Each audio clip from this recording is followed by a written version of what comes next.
Bom dia, meus amados alunos do oitavo ano, né? Saudades de vocês, viu?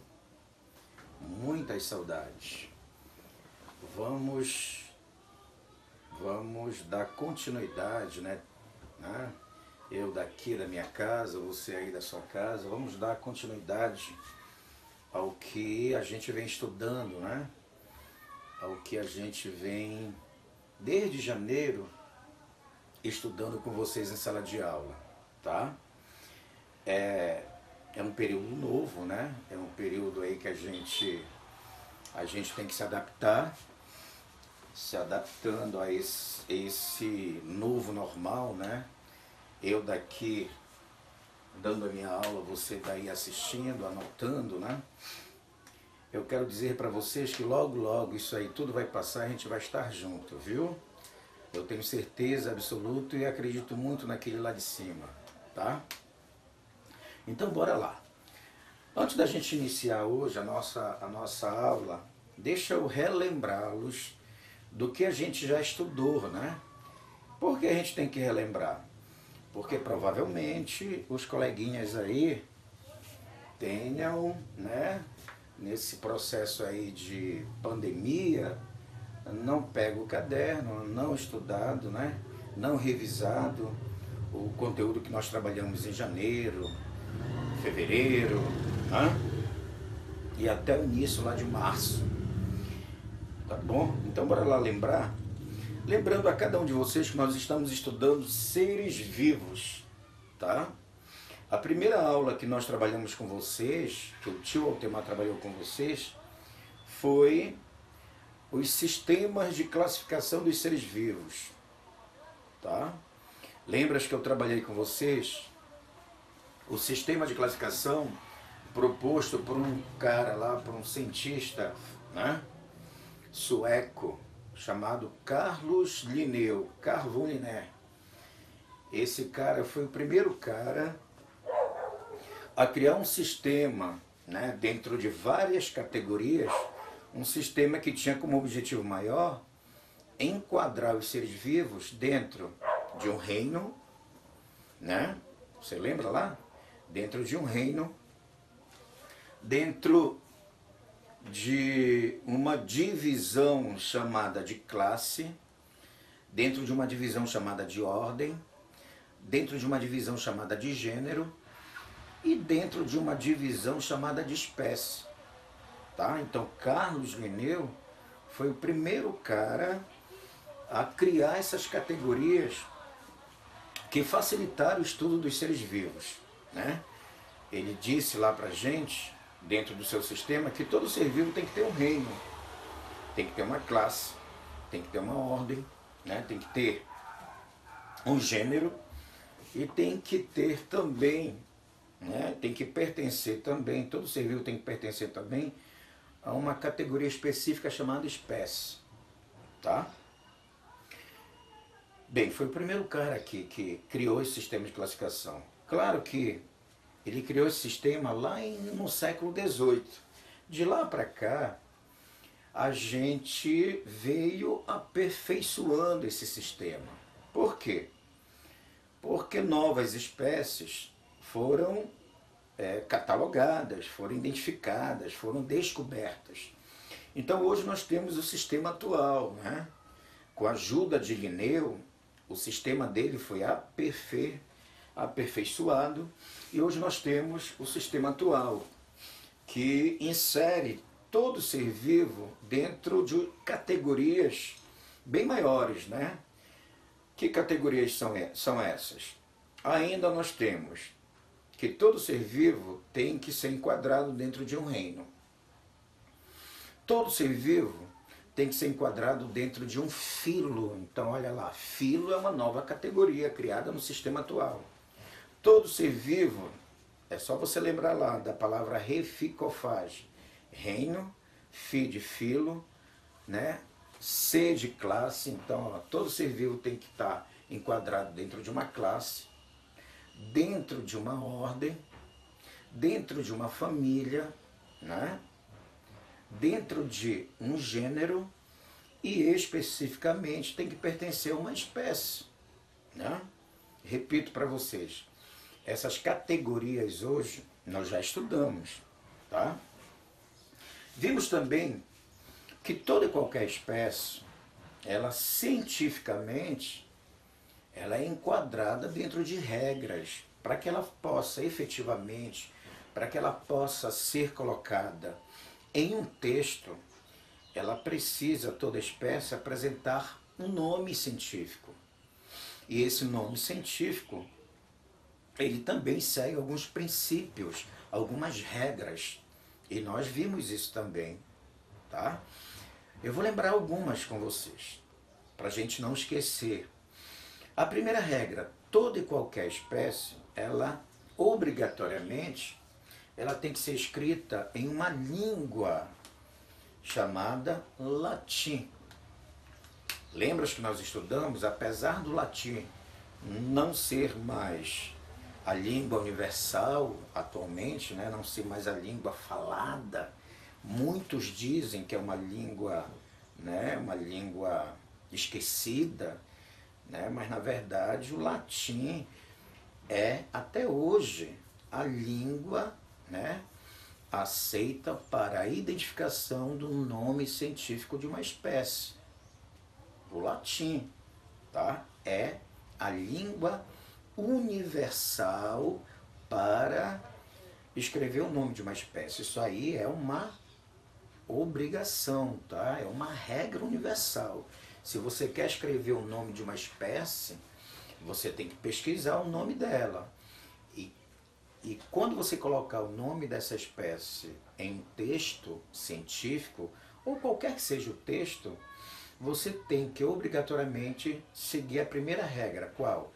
A escrita científica dessa espécie tem que seguir essa regra. Que regra? Tem que ser escrita em latim. Ok?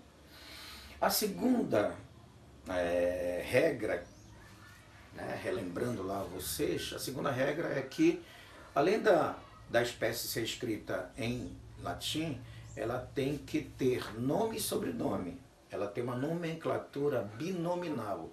Binominal. Ela tem que ter um nome, o primeiro nome é o gênero da espécie, e o segundo nome é o termo que vai especificar, propriamente a espécie, né? Então, por exemplo, a nossa espécie, Homo sapiens. Homo sapiens, né? Então, Homo é o gênero da nossa espécie. Sapiens, juntamente com Homo, é a identificação específica da espécie. Homo sapiens. Então, a espécie, repito, a nomenclatura universal, né? A regra universal é que ela é binominal, tá? Então, tudo isso aí nós estudamos. Tudo isso nós estudamos. Estudamos também que todos esses princípios de classificação de Linneu, adaptados, né, ao sistema atual, tem como objetivo o quê?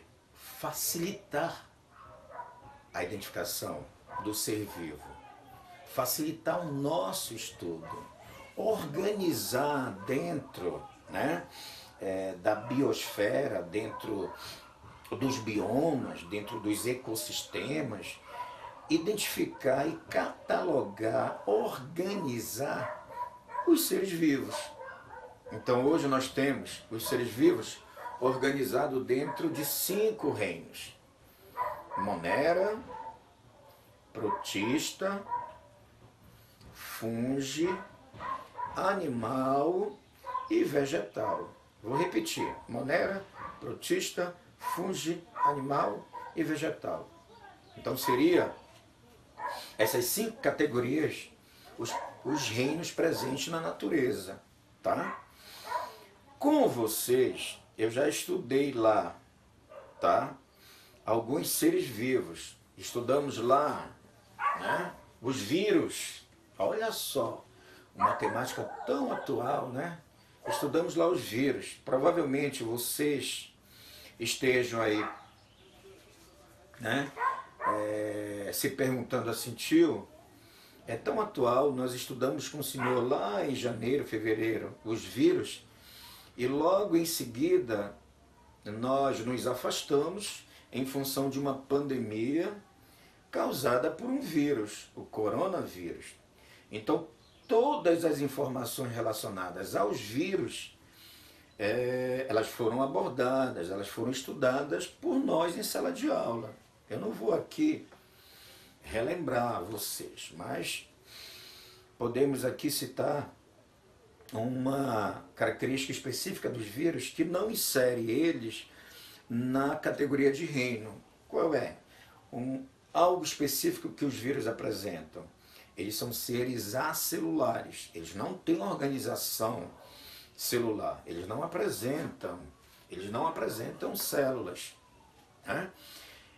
E essa especificidade, essa particularidade dos vírus não leva eles a esse sistema de classificação dentro de reino. Então a gente estudou vírus à parte, fora dessa sistemática de reino. Depois nós estudamos, dando continuidade ao estudo, né, dos seres microscópicos. Depois que nós saímos de vírus, nós estudamos bactérias. Tá? Estudamos lá bactérias. Vimos lá que as bactérias são seres vivos inseridos dentro da primeira sistemática de classificação de reino. As bactérias pertencem ao reino Monera. Reino Monera. Vimos lá que a principal particularidade, a principal característica do reino Monera era o fato desse reino enquadrar seres unicelulares procariontes. Tá? Então toda bactéria é pertencente ao reino Monera. E qual é a característica fundamental para pertencer ao reino Monera? É a organização unicelular procarionte.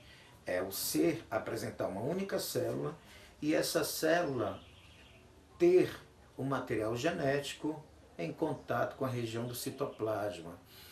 Evidentemente em função do quê? Da ausência de uma membrana chamada carioteca, né? Então nós estudamos isso. Estudamos as características gerais das bactérias, estudamos lá a importância das bactérias para o meio ambiente, a importância das bactérias no campo da saúde, a importância das bactérias no campo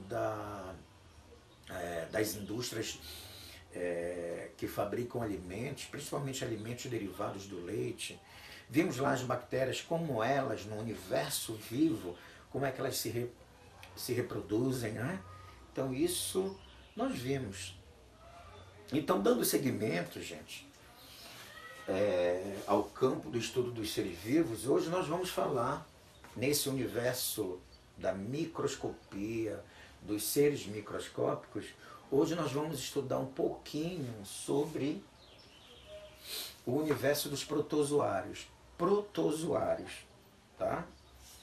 Protozoários. Então a primeira informação que eu quero de vocês, que eu levo a vocês é o seguinte. Os protozoários, para isso, antes de eu falar dos protozoários, pegue lá o seu caderninho. Tá? O que o tio Altemar falar aqui, anote lá no seu caderninho, tá? Então, a primeira informação dos protozoários. Os protozoários, gente, assim como as bactérias, assim como os vírus, são seres, tá, microscópicos. São seres que você só consegue, né, enxergar, você só consegue enxergar através de uma microscopia, através de um microscópio. Aquele microscópio lá da escola, que eu levo para a sala de aula para vocês, né, estudarem, aquele microscópio, ele é capaz de mostrar para a gente um protozoário. Tá? Então a primeira informação, são seres microscópicos. A segunda informação, são seres unicelulares. São seres unicelulares. Todo e qualquer protozoário, ele é unicelular. Tá? Claro, evidentemente, se ele é unicelular, ele é formado apenas por uma única célula. Uma única célula. Ah, tio Altemar, as bactérias também são unicelulares? São. Os protozoários também são unicelulares. E essa célula, repito para vocês, eu consigo visualizá-la a olho nu? Não. Somente através da utilização da microscopia.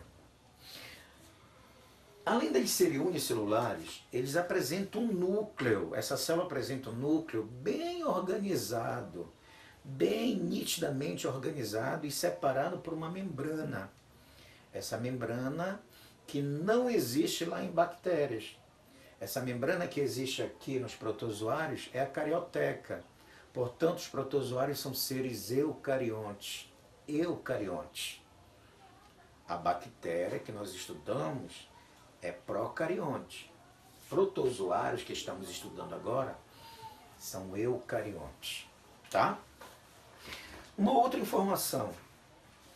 Aonde nós vamos encontrar os protozoários? Os protozoários, gente, eles vão estar presentes nos mais variados hábitats. Nos mais variados hábitats.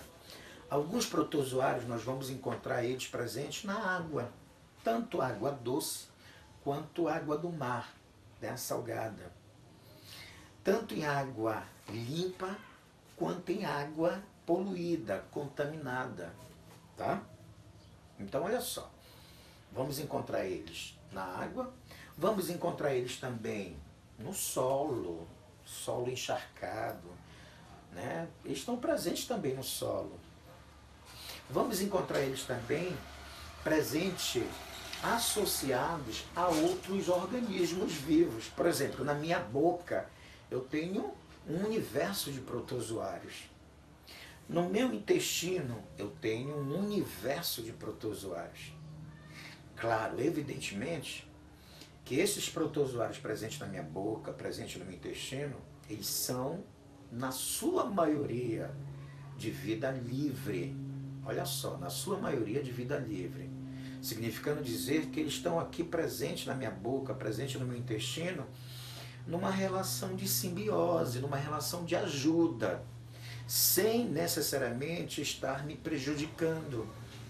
Agora, claro, eu tenho alguns que vão estar presentes no intestino, na boca, prejudicando o nosso organismo. A gente vai citar, a gente vai falar um pouquinho deles mais lá na frente. Então, a maioria dos protozoários, tá, são de vida livre.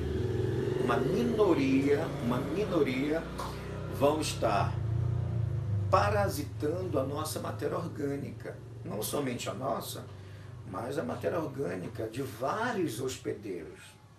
Tá bom? De vários hospedeiros. Uma outra característica dos protozoários. Os protozoários, gente, eles, como são seres unicelulares, assim como as bactérias, eles não gostam de isoladamente, né, viver. Eles não vivem isoladamente.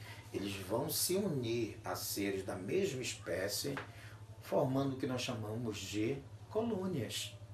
Então nós vamos ter normalmente os protozoários, unidos entre seres da mesma espécie, definindo tecnicamente o que nós aprendemos lá na ecologia, definindo a relação como relação colonial. É uma colônia, né? Uma colônia, ok? Tudo bem. Eu estou mostrando aqui para vocês, tá? Basicamente algumas imagens de alguns protozoários, tá? Os protozoários, gente, são seres que, quanto ao campo da nutrição, todos eles são classificados como heterótrofos. Heterótrofos. Eles não conseguem sintetizar, elaborar a sua própria matéria orgânica. Eles precisam recorrer na natureza na busca dessa matéria orgânica. Então são seres heterótrofos, tá? São seres heterótrofos. Tudo bem? Tem outras informações que nós vamos estudar sobre os protozoários, que nós vamos abordar na próxima aula. A aula de hoje foi sobre características gerais dos protozoários. Bora lá relembrar rapidamente, para a gente terminar essa aula. São seres unicelulares, são seres eucariontes, são seres heterótrofos, são seres que formam colônias, são seres presentes nos mais variados hábitats, tá bom? E são seres pertencentes ao reino protista, Ok, tudo bem. Deixa eu dar uma informação para vocês. Eu vou disponibilizar essa aula na plataforma da escola. Vou disponibilizar a aula de hoje no material impresso na plataforma. Você vai lá, vai tirar esse material e vai imprimir na sua casa esse material, tá bom? Por quê? Porque o nosso material de ciência, o livro positivo 1 e 2, ele só aborda física. O livro que traz esse assunto é o 3, o livro 3, que você ainda vai receber, tá bom? O livro 1 e 2 está sendo estudado pelo professor Mica, que é o outro nosso professor de ciências. Isso eu já havia falado para vocês lá no primeiro semestre, tá bom? Então, o tio Altemar deseja a cada um de vocês uma boa, né, um bom dia, né? Ainda a aula está sendo gravada pela manhã, então bom dia, um bom final de tarde, um bom início de tarde, um bom final de tarde e um beijão no coração de cada um de vocês. Ressalto, repito, saudade de vocês.